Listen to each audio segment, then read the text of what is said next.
Halo teman-teman, selamat datang di channel Mojopahit Vlog. Hari ini kita berada di Dusun Sumbersari, Desa Sukosari, Kecamatan Jogoroto, Kabupaten Jombang. Kita berada di suatu tempat yang dulunya merupakan punden atau juga merupakan pembuangan dari bahan berbahaya beracun atau B3. Bukan main-main. Suatu tempat yang dulunya merupakan pembuangan sampah, bukan bahan sampah biasa, tetapi salah satu sampah beracun. Tanpa diduga di bawahnya dan sekitarnya menyimpan suatu harta karun. Harta karun yang dimaksud di sini adalah situs-situs kuno yang sampai saat ini diduga sebagai candi peninggalan dari leluhur Nusantara. Diperkirakan sejauh ini situs ini diduga sebagai peninggalan Majapahit.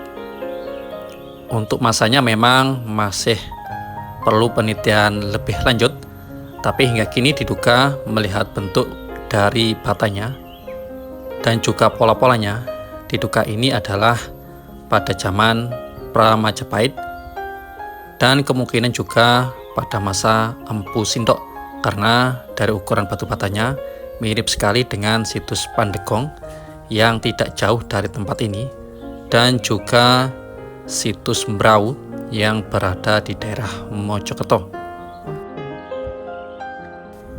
Dulu sekitar sini, sekitar 6 tahun yang lalu, dijadikan tempat pembuangan sampah berbahaya yakni B3. Hingga ketika saat ekskavasi, para arkeolog bekerjasama dengan Dinas Lingkungan Hidup Jombang sampai mendatangkan satu unit alat berat, yakni satu unit ekskavator, untuk bisa memindahkan dan membersihkan sampah-sampah berbahaya kategori B3 guna memperlancar dari proses ekskavasi ini.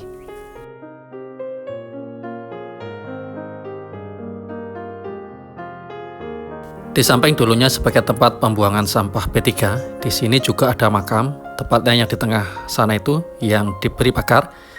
Itu adalah makam Mbah Blawu. Oleh karena itu situs ini dinamakan sebagai situs Mbah Blawu.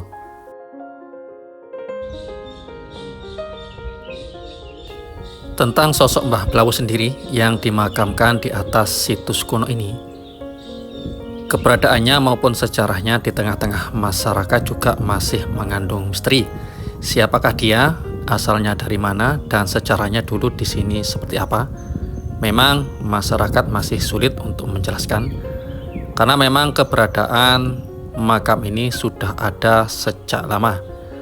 Jadi sejak dulu masyarakat hanya diberitahu bahwasanya Mbah Blawu ini adalah sosok yang membuka wilayah ini untuk pemukiman warga.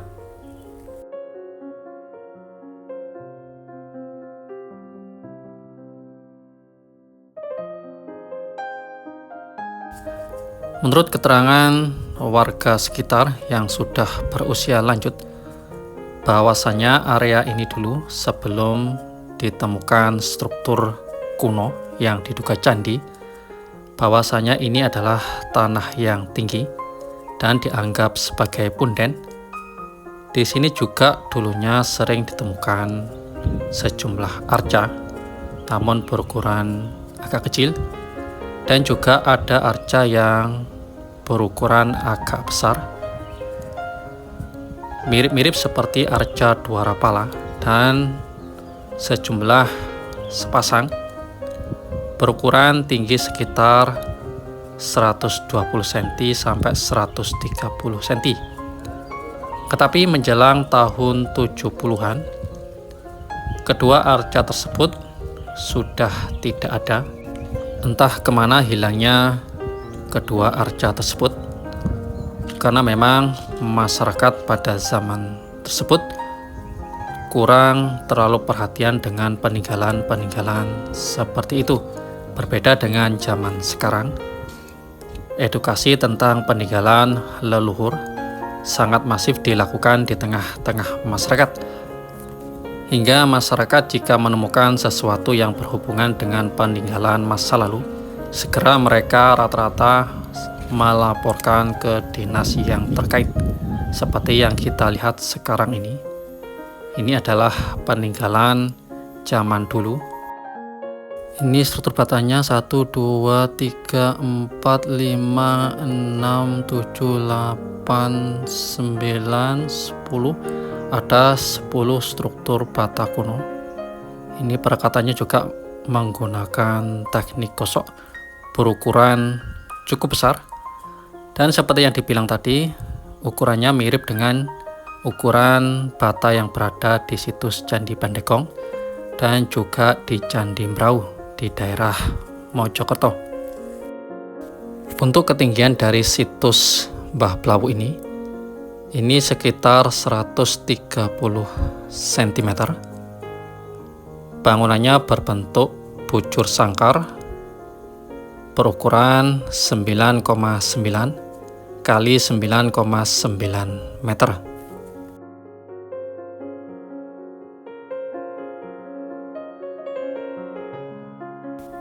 Penyusun dari struktur candi ini terbuat dari batu bata merah kuno berukuran antara 36 kali 22 dan juga ketebalannya sekitar 9 cm. Cukup tebal. Bahkan ada juga yang memiliki ketebalan 11 cm. Ini memang ketebalan yang cukup besar, sangat jauh dengan ukuran batu bata zaman sekarang. Di tengah candi sana itu adalah makam kuno. Kita akan coba untuk mendekat, melihat lebih dekat keberadaan makam tersebut. Ini di sekitar atau di bawah makam banyak sekali komposisi batu bata kuno.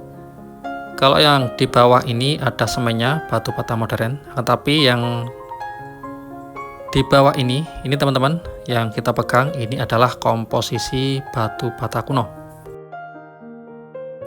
Ukurannya cukup besar, tetapi ini belsak ke bawah karena ada tekanan dari atas. Perakatannya juga menggunakan sistem gosok, berbeda dengan yang modern tadi menggunakan semen. Ini sampai tepat di bawah struktur makam. Ini adalah makamnya, berkeramik dan juga sudah dikasih pagar. Ini yang batu bata modern, ukurannya lebih kecil. Kita lihat perbedaannya sangat mencolok. Di bawahnya tepat ini adalah batu bata kuno. Cukup tebal teman-teman. Berbeda dengan yang atasnya ini hanya sekitar sepertiganya untuk besarnya. Sangat mencolok sekali. Inilah perbedaan struktur bata kuno peninggalan leluhur kita. Cukup kuat sehingga kita bisa membandingkan bahan bata kuno buatan leluhur kita dengan bata modern sekarang ini. Bayangkan jika ini memang peninggalan Pusindok, padahal Pusindok berkuasa sekitar tahun 900-an Masehi, sekarang sudah tahun 2025, maka struktur ini sudah berusia ratusan bahkan ribuan tahun teman-teman, tetapi strukturnya masih cukup kuat dan kita masih bisa membandingkan dengan struktur dari bata modern. Sangat kuat sekali. Di sana itu juga ada bekas pohon yang ditebang pada waktu ekskavasi. Ini struktur yang ini agak sedikit miring, kita bisa lihat ini terdapat retakan di sisi ini teman-teman. Coba kita perhatikan.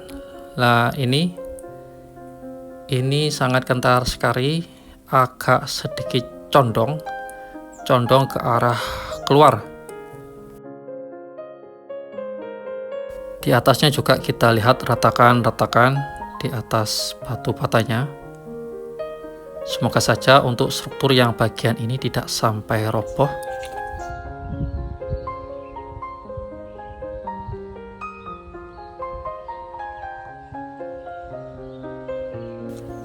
Memang sekarang yang tersisa di struktur kuno ini hanya sebagian kecil. Kita lihat banyak sekali kerusakan di situs ini. Ini salah satunya, tampak berlubang. Entah ini karena memang lubang kerusakan atau memang lubang yang disengaja pada zamannya. Hal seperti ini memang sering kita temukan atau jamak kita lihat di bekas-bekas peninggalan kuno, karena memang jarang sekali kita temukan situs-situs kuno maupun candi-candi kuno ditemukan dalam kondisi utuh, karena pada zaman dulu juga sering terjadi pengerusakan.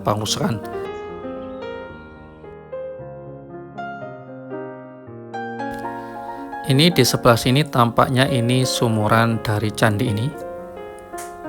Untuk diameternya sekitar 1,5 meter dan kedalamannya sekitar 3 meter. Di dasar sumuran ini juga masih ada air. Ini sangat dekat sekali dengan makam yang ada di sini. Di dasarnya juga ada air. Tampaknya air dari musim penghujan yang memang masih sering terjadi di daerah ini. Dulu ketika diadakan ekskavasi di tempat ini, menurut informasinya di sekitaran sumur ini ditemukan batu tatakan prepeh yang biasa berisi logam mulia emas. Akan tetapi ketika penemuan batu tatakan prepeh tersebut, logam-logam mulia sudah tidak ada lagi.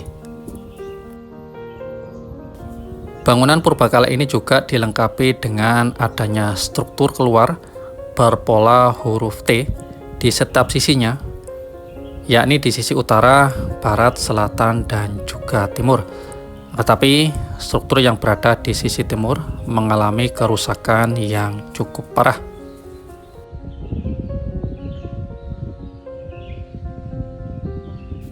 Demikianlah teman-teman laporan kami tentang penemuan situs kuno di daerah situs Mbah Blawu. Semoga informasi ini bisa berguna untuk kita semua dalam upaya terus melestarikan peninggalan-peninggalan nenek moyang kita. Rahayu.